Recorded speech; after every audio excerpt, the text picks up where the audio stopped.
Edward scolded the twins severely, but told Gordon it served him right. Gordon was furious. A few days later, some enthusiasts came.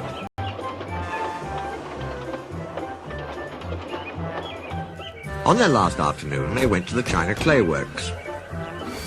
Edward found it hard to start the heavy train.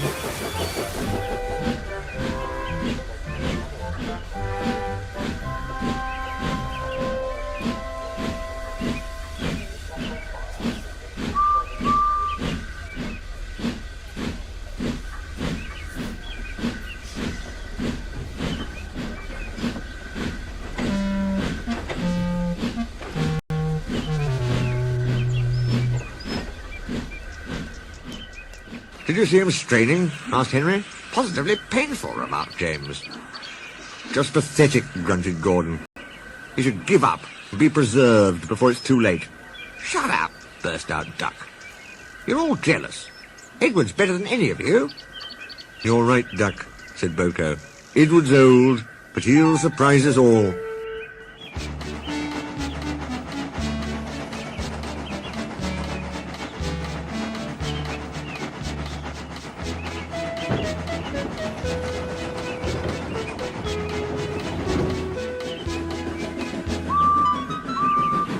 Bill and Ben were delighted with their visitors. They loved being photographed and took the party to the workings in a brake van special.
On the way home, however, the weather changed.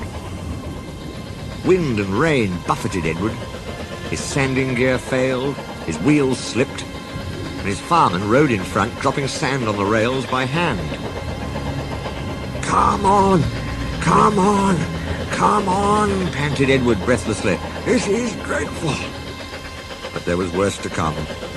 Before his driver could check them, his wheels slipped fiercely again and again.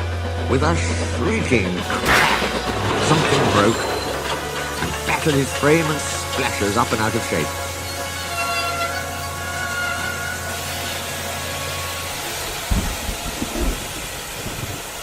The passengers gathered round while the crew inspected the damage. Repairs took some time. One of your crank pins broke, Edward, said his driver at last. We've taken your side rods off. Now you're a single, like an old-fashioned engine. Can you get these people home? They must start back tonight. I'll try, sir, promised Edward. They backed down to where the line was more nearly level.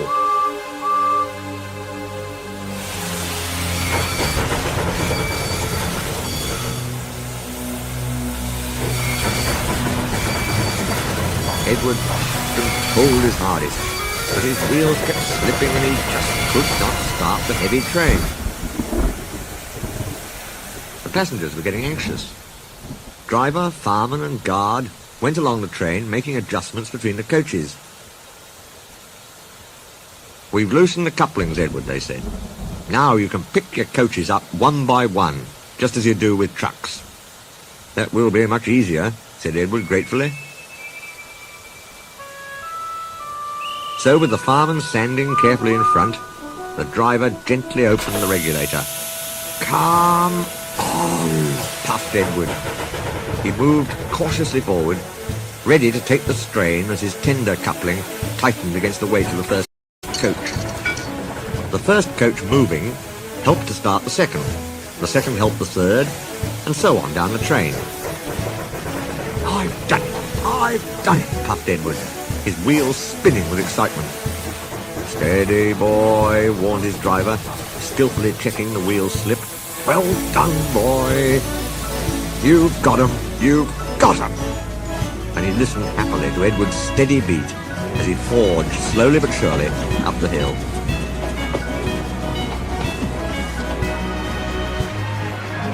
The passengers were thrilled. Most had their heads out of the windows. They waved and shouted, cheering Edward on.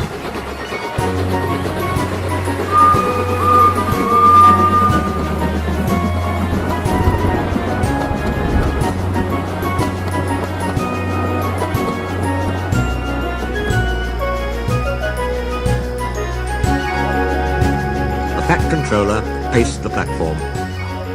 Henry with the special train waited anxiously too. They heard a beep beep. Then battered, weary but unbeaten, Edward steamed in.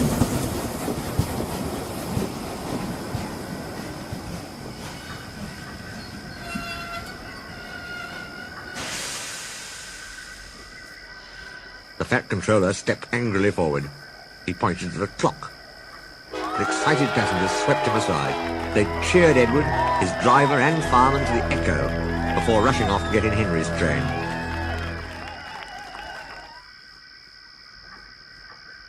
Edward went thankfully to the shed, while Duck and Boko saw to it that he was left in peace. Gordon and James remained respectfully silent.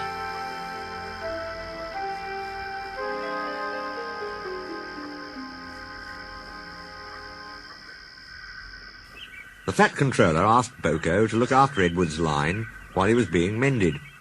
Boko was pleased. He worked well, and now they run it together. Bill and Ben still tease him, but Boko doesn't mind. He lives at Edward's station, but is welcome anywhere, for he is now one of the family. Donald and Douglas were the last to accept him, but he often helps with their goods trains.